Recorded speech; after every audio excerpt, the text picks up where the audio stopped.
लेकिन क्या हो अगर विपक्षी एकता बनाने वाली पार्टियां आपस में ही लड़ जाएं? भाजपा को हराना है तो विपक्षी एकता बनाना है, ये सबको पता है। क्या हो जब एक पार्टी ये कहे कि उसे उसके प्रदेश में सबसे अधिक सीटें मिलनी चाहिए, और क्या हो अगर बड़ी पार्टी ये कहे कि भैया हम इतनी सीटों से कम तो लेंगे ही नहीं।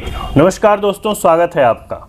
दोस्तों 2024 के चुनाव में अब 1 साल से भी कम समय बचा हुआ है और इसमें विपक्षी पार्टियों का एकजुट होना स्वाभाविक है, क्योंकि भाजपा को हराना है तो विपक्षी एकता बनाना है, ये सबको पता है। लेकिन क्या हो अगर विपक्षी एकता बनाने वाली पार्टियां आपस में ही लड़ जाएं? क्या हो जब एक पार्टी ये कहे कि उसे उसके प्रदेश में सबसे अधिक सीटें मिलनी चाहिए क्योंकि वह उस प्रदेश में सत्ता में है, और क्या हो अगर बड़ी पार्टी ये कहे कि भैया हम इतनी सीटों से कम तो लेंगे ही नहीं। अगर ऐसी स्थिति बनती है तो ऐसी स्थिति में विपक्षी एकता कैसे बनेगी? और अगर विपक्षी एकता बन गई तो और मान लीजिए कि वो सरकार में आ गए, चुनाव जीत गए, बहुमत आ गया, उसके बाद की स्थिति क्या होगी?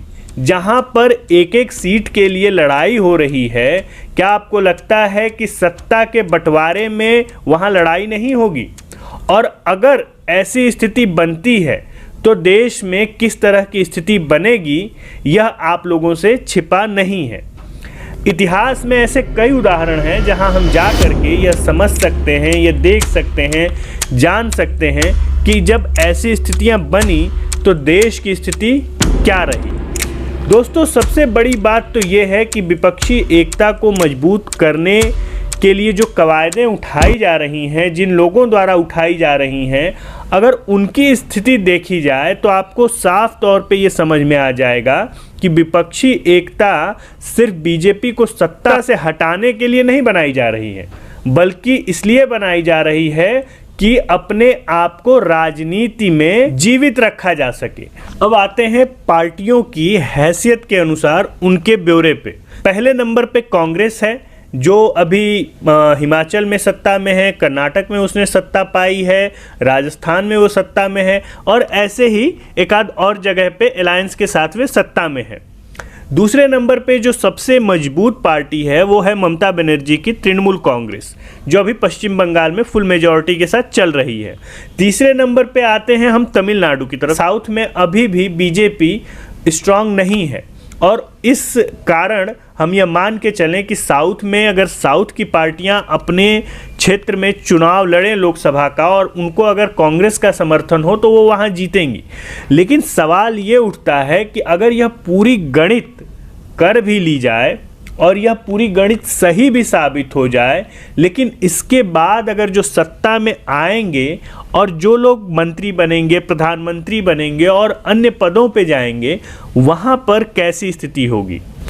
और अगर ऐसी स्थिति नहीं बनती है तो याद करिए कि 2011-12 में मनमोहन सिंह की सरकार के साथ क्या हुआ था। हालांकि उस वक्त मनमोहन सिंह 2009 में 200 से ऊपर कांग्रेस ने सीटें पाई थी और वह कुछ ही सीटों के साथ कोalition में थी, लेकिन उसके बावजूद किस तरह की स्थिति बनी थी।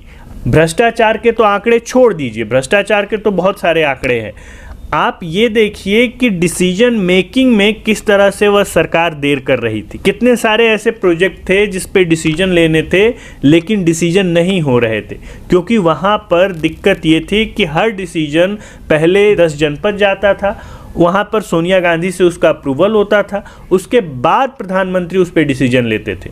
और अगर ऐसी स्थिति में ये देखा जाए कि भारत की सत्ता फिर से उन्हीं लोगों के हाथों में जाती है तो क्या स्थिति बनेगी? और अगर ऐसी स्थिति आप चाहते हैं या ऐसी स्थिति देश देखना चाहता है, वह भी तब जब पूरी दुनिया बहुत तेज़ी से बदल रही हो, हम विश्व इकोनॉमी में अपना स्थान बनाने की तरफ तेज़ी से बढ़ रहे हों, और ऐसी स्थिति में इस तरह की विपक्षी एकता का होना, इस तरह की सरकार का होना सही नहीं है।